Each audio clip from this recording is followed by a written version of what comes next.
Hello, everyone. This is Francine. I'm so glad you joined us this evening. Hi. Hi. Today on My Two Cents. I'm so glad. This is a very interesting show. I was able to interview not one, not two, but three people at one time. So that was very challenging and scary for me, but it was good. It was good. It was good. We talked about Alzheimer's behaviors and also about caregiver depression, so that was good. And we spoke to they're from a group from Richmond Behavioral Associates, and they are ERG group, which is Evolution Research Group. They're Richmond Behavioral because they're in Staten Island, but there's a larger group, ERG group, that they all come from, and they have different people that handle behavioral and all over the nation, I believe. But it was really good. It was really good to be able to interview all of them. So that was really good. So I hope you'll listen to the show. If you haven't listened to the show, it's okay. You can still be on this show. You can still um, listen and ask questions, and just listening to the content of the show. So this way you'll know when you look at it what the content was. We talked to three different people. We talked to Dondra Shepard. We talked to Emma Stewart.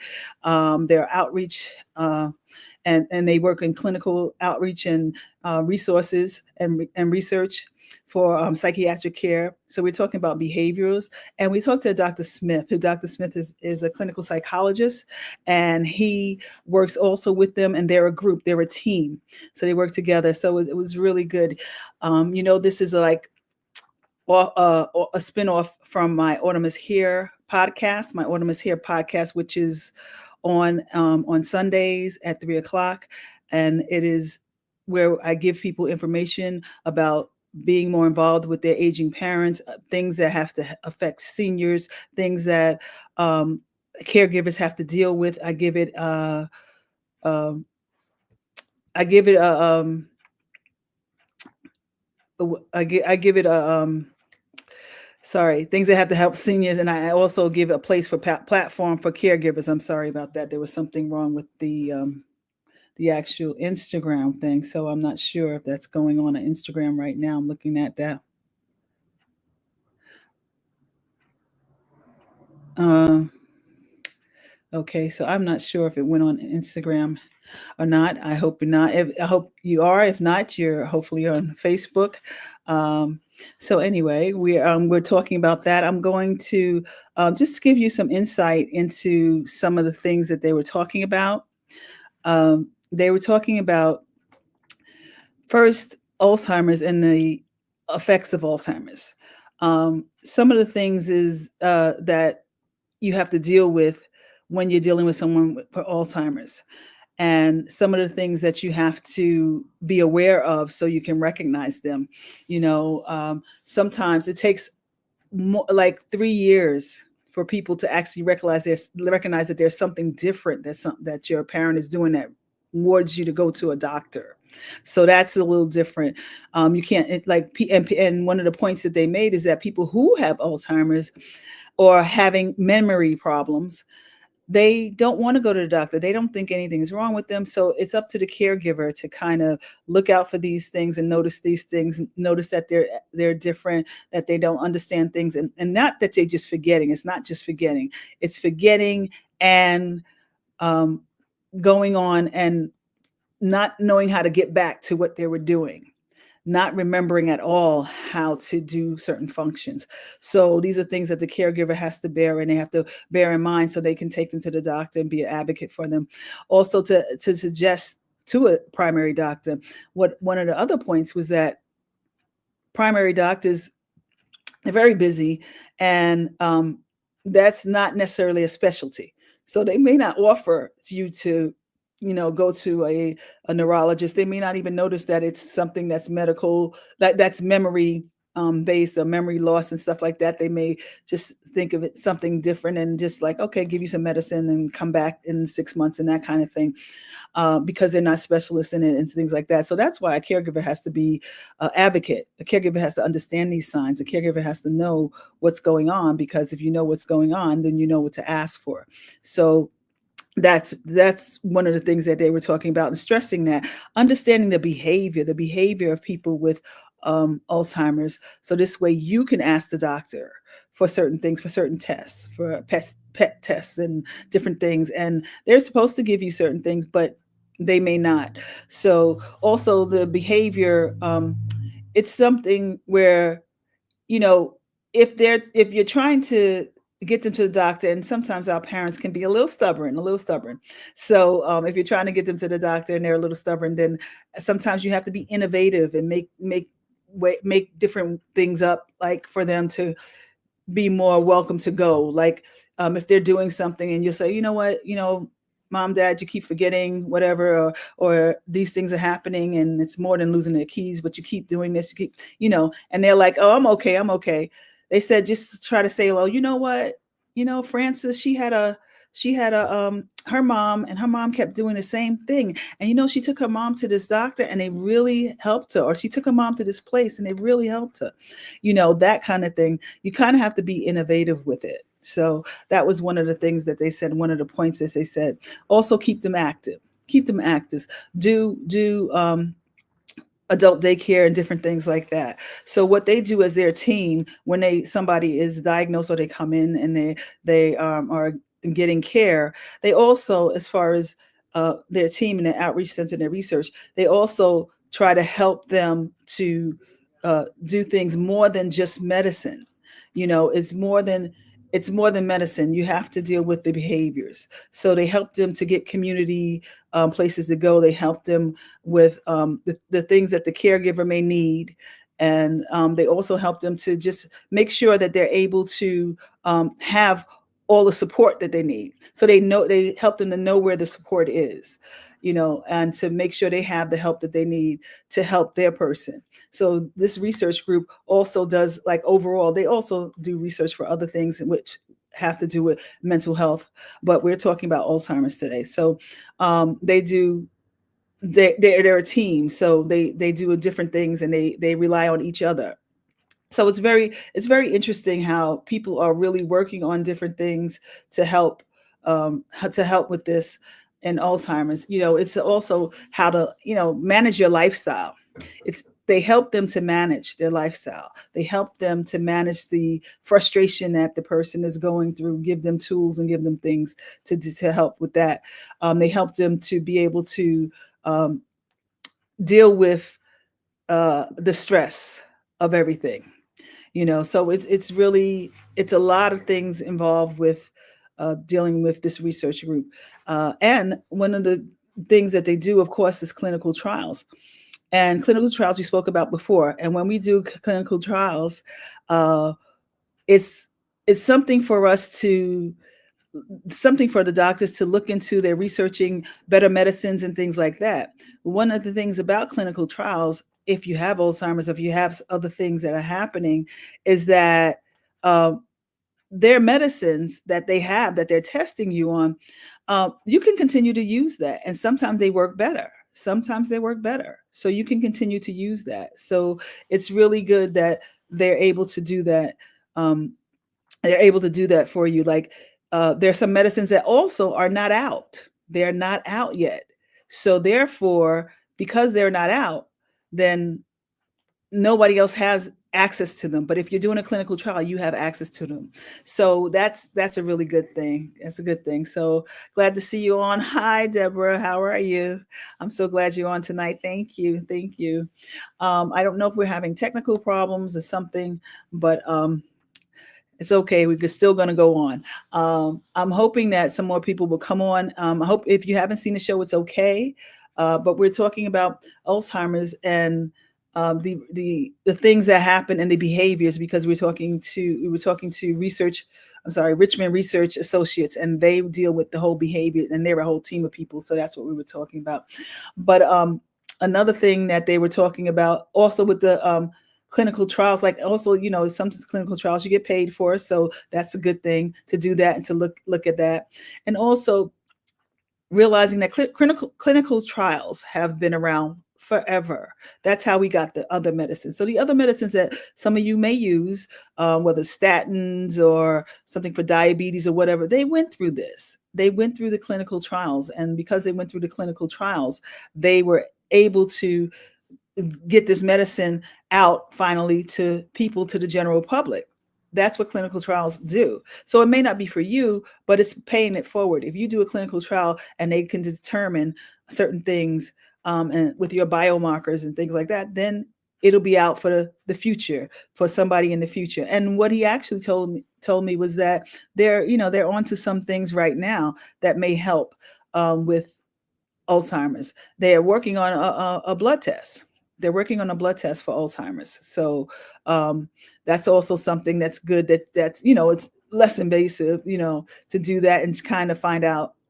I don't know how long it would take to find out the blood test, but yeah. So there's something else that they're working on with that. So it's really interesting how this team of people are working. It's kind of like if you're not getting answers from your primary doctor, which is good, and that's something that we don't know about. We go to our regular doctor, we go to our primary doctor, we ask them about stuff, and we see stuff going on, and then we don't know that there are other levels of people that are helping and out there that are helping, that have things that we can use, things that our questions are not being answered at our primary doctor, and maybe things that will help us in dealing with Alzheimer's or dementia. So that's very, very important to know that there are other groups out there, like this research group that's out there, that's going to help you on another level with what you have, especially if you're diagnosed with a memory disorder or memory disease. So I think that's really good to know.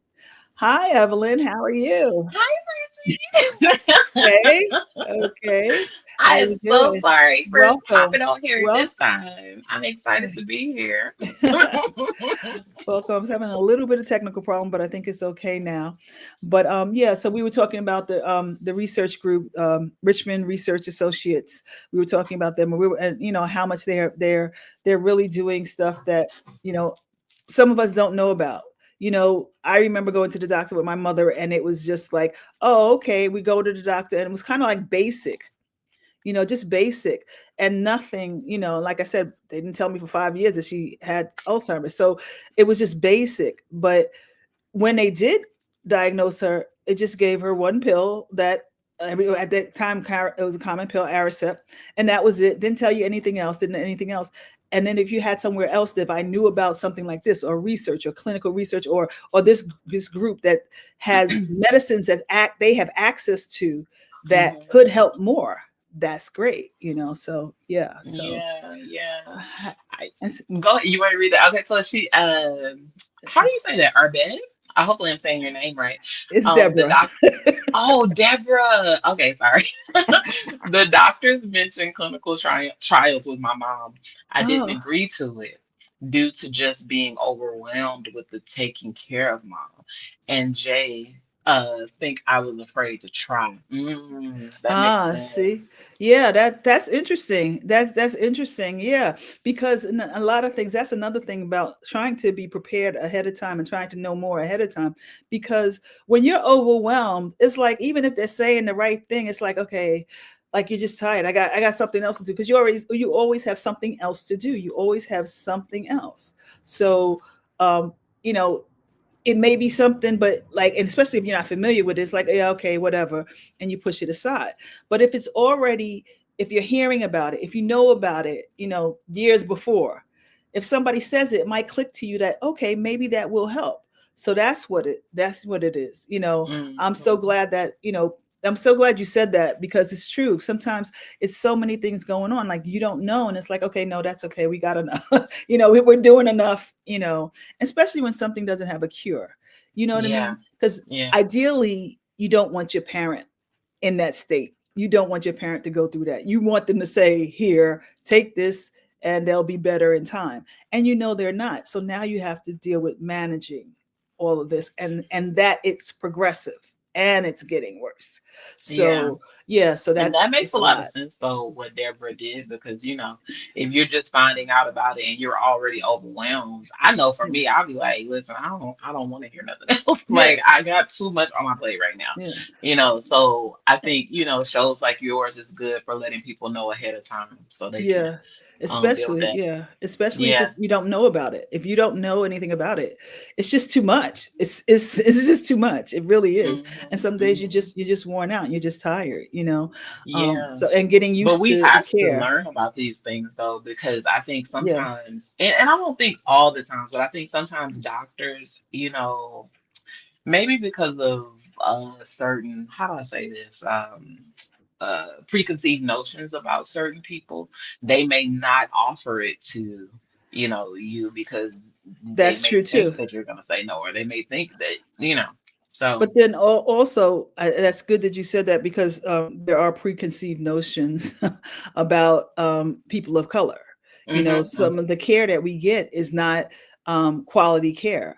Some of the Yeah, care that some of the yeah. seniors have access to is not quality care. So they're kind of in and out and in and out. You know, and we have to be able to, you have to have an advocate. That helps. Hmm. You have to have Hmm. somebody that's gonna, push for it because even on one of the interviews with Hasmin, she was like, no, she went and she pushed for it, and she just was upset with the doctors because they weren't doing anything because they were just treating them like, okay, just regular checkup, and that's not good. So yeah, you have to be an advocate. You know, you have to also educate yourself on these things ahead of time so you won't be so overwhelmed, Hmm. and Hmm. we have to hear about it. And that's why we have to start talking about it, talking about what happens when you get older. These things may happen. What are we doing about it? Yeah. Who where's the support coming from? Do we have support? They were talking about, Richmond Associates was talking about, um, getting support, making sure you have support, wherever it may be. It doesn't have to be a specific organization or whatever it can be, but support, and also, community support. So there was, it was just a lot about that, a lot about different things like that, that they have access to. Um, One of the things that we also talked about was caregiver depression, Mm. which is very interesting because when I heard the term, I think Dordra brought it up to me on uh, another show. When I heard the term, it's instantly when I heard the term, I was like, wait a minute. Now my mom passed in 2016. When she said that, it just struck something for me. And Hmm. I said, wait a minute. I said, we need to do a show and try to talk about this because when you said that, I instantly thought maybe that I had that. I didn't know, Hmm. but maybe I Hmm. had that. You know what I'm saying? So it's like, wow, I never thought about that. I wouldn't think that I was depressed, but when she talked about it, I was like, oh, wait a minute. So in this show, they gave some insight into it, different things. Now sometimes caregiver, you're going to be tired. Okay, so you're going to be a little bit worn out and tired or whatever. But it's like when you don't feel like doing anything, you won't get up. You may not get dressed, you may not get washed, if somebody invites you out, you never want to get up, you don't clean up, Hmm. you looking, you're not taking care of yourself, you're not Yeah. looking good.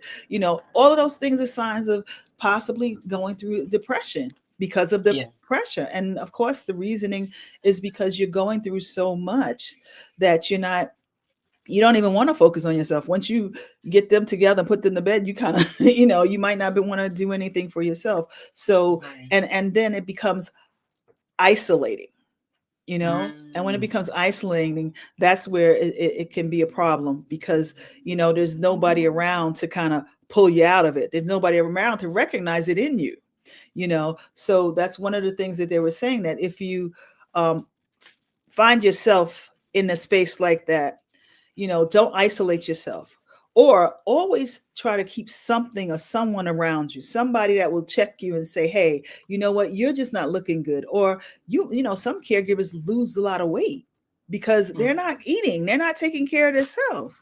So it's like it's a lot of people just focusing on that person, that they're not taking care of themselves, and eventually you might slip into a depression.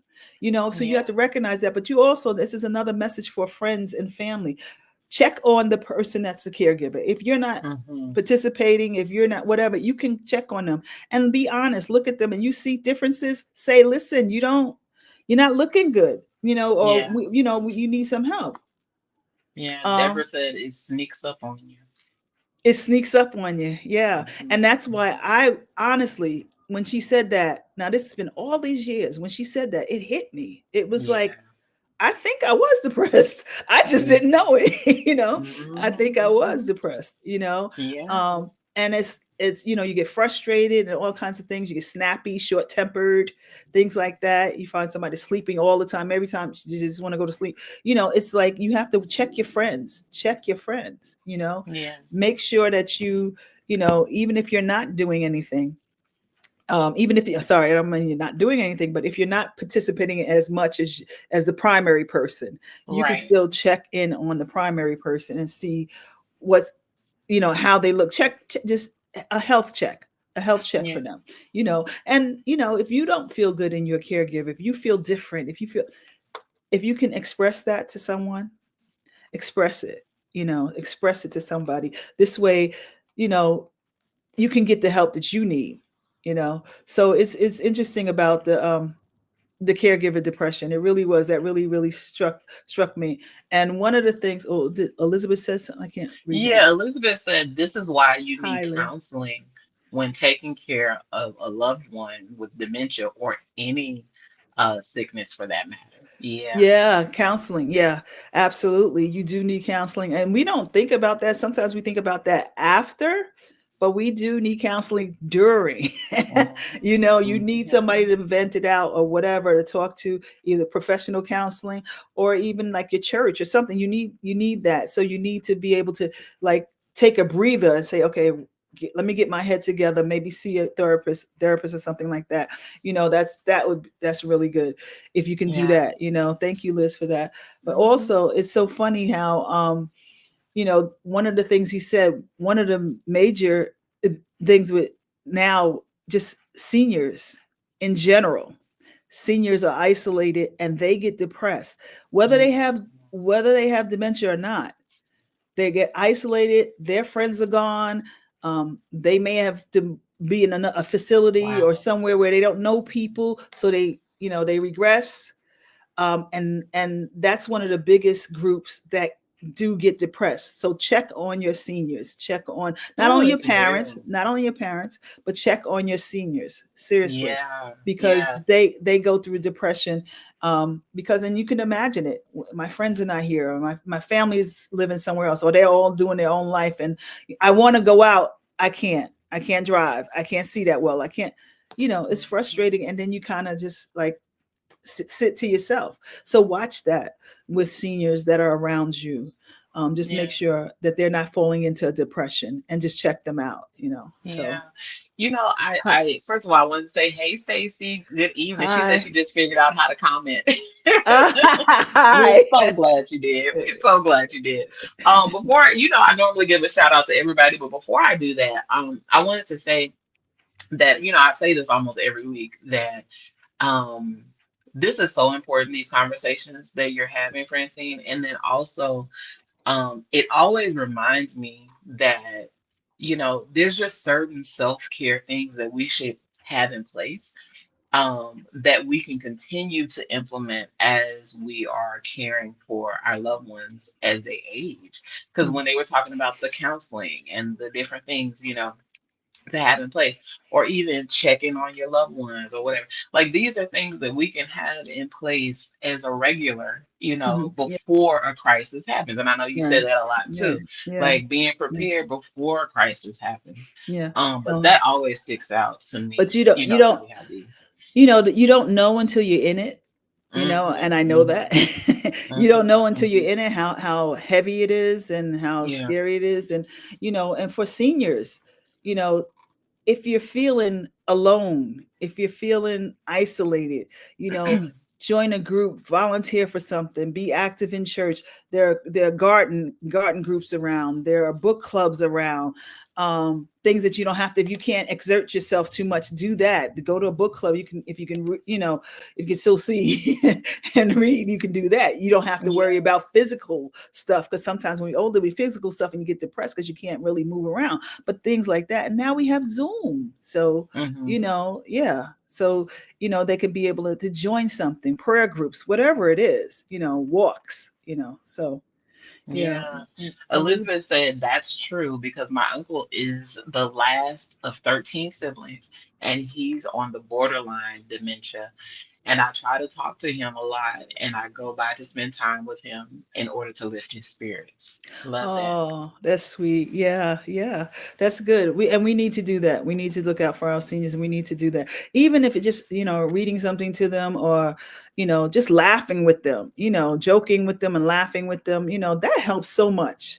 When Mhm. they can laugh, it really does. It helps so much, Yeah. Um, yeah, so we have to Laughter be is able to medicine, right? laughter is medicine. Absolutely. Laughter is medicine. So, I you love know, it. yeah, so they covered a lot of different things, a lot of different things about Alzheimer's and things to watch out for and stuff like that. And they also covered about the clinical trials. Please, please, please, if you have an opportunity to do a clinical trial, if something is under your qualifications or something like that, or if someone asks you about clinical trials, tell them that it's not as scary as it was before. They're doing Mhm. things to make it safer. They need people of color because the medicines that they have, if they're not tested on people of color, how do we know if they really work for us, Mhm. Mhm. so and that they are making sure that they're doing bigger strides and for that, and they're trying to make sure that everybody is covered, but they can't do it by themselves. You need us to come out and say it and talk to people in our community to let people know that there are things out there that can help us even now and in the future. And like I said, the clinical trial may have drugs that can help you that are not on the market, and you will be able to get them. And that helps. Mhm. If you see that something is not working for your loved one, think about that. Something is not working for your loved one. They're taking this, they're taking that. They're the same way, the same thing. You go to a clinical trial, they may be able to, they assess you first. And it's not something like you just walk in, they assess you. It's a whole thing. You have to qualify for it, Mhm. so it's not just anything and anybody, but they do take care and make sure that they're checking your medical and stuff like that, and medicines that you take and different things like that. And then maybe that medicine may make a difference. And if that Yeah. medicine may make a difference, they allow you to continue to taking it after the trial, which is awesome. Which is Yeah. yeah, yeah, I think sometimes fear stops us from getting what we need, y'all. So, yeah. if you can get more information about something, Information, try to yeah. release the fear about it and get what you Yeah, need. Get what you yeah, need. absolutely. So Thank you. shout out to everybody who hopped on today. Thank you for joining Hi. the conversation. All everybody who commented, who figured out how to comment. Thank you. I love it. Let us know where you're watching from. Let us know how this conversation impacted you. And if you haven't listened to the actual podcast yet, head on over to wherever you listen to your podcast and listen Right. to the episode and the other episodes. Francine, I am going to let you have the floor to speak to your audience, let them know why you started Autumn is Here, and just to give all your things. Oh, and I am going to put the contact information for Dondra as you're speaking to. Oh, okay. Okay. So remember that. Yeah, yeah, yeah, yeah, yeah. On the video, the original video that we did for Autumn is Here, I forgot to tell editor to put the information on there. It's my fault. So she's going to put the information on here. It's going to be for the Richmond Research Behavior, um the Richmond Behavioral Association, and she's going to put that up so everybody will have that. If you want to get in contact with them, um call. I think she's going to put up the number also, just to call if you have somebody who may need this service. Please do that. It's very, very important. I am so glad, Boosie, I'm sorry, Stacy, you finally got on. She said she's been trying for weeks.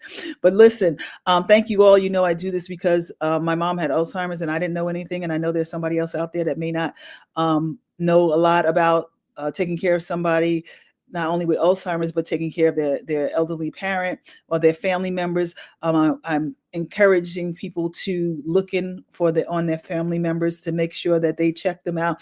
Don't just say hi and see them and they look good and smile. No, look in their refrigerator. Make sure they have food. Make sure it's not outdated. Look at how they walk. Look at how they act. Look at how they dress. See what's happening. Talk to them. Make a plan ahead of time. You got sisters and brothers, grab them together and make a plan. mommy, daddy getting older, we need to make a plan. They are hard conversations, but you need to do them. It's so much better if you have information. I'm trying to give as much information as I can. I am not a professional in healthcare or anything like that, but I do bring on professionals so they can talk to you and give you things that they've experienced. And that's what's the good thing. They've experienced these things, they've experienced these challenges, they experienced the good things, and they're trying to get it out there and tell people. And people can't do it by themselves. So that's what Autumn is here is. It's about getting out information. It's about supporting caregivers, giving them a voice if they want to talk on the show, or about just letting people know that caregivers. It's harder than you think it is, and the more information you have, the better it is for you in the future if you're a caregiver, or to give information if you're a senior to someone who's going to care for you, that you have a lot of information to give them and tell them the things that you need and what's out there. So thank you so much. Thank you everybody for coming on and being a part of this, my 2 cents. Don't say I didn't tell you, because I told you. I told you, so pass it on, share with others. Um, I'm glad y'all enjoyed it, and that it is good information, and it's whatever you need. It's so many different things. It's whatever you need. So we have some really interesting shows that are coming up.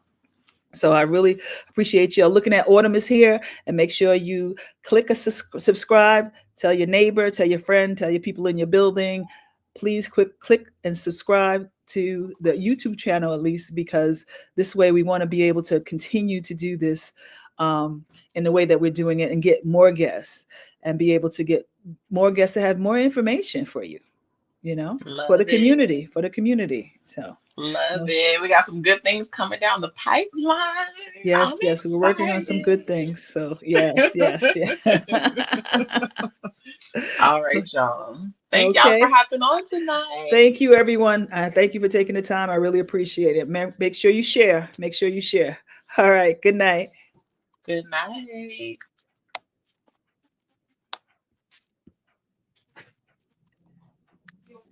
Am I ending it?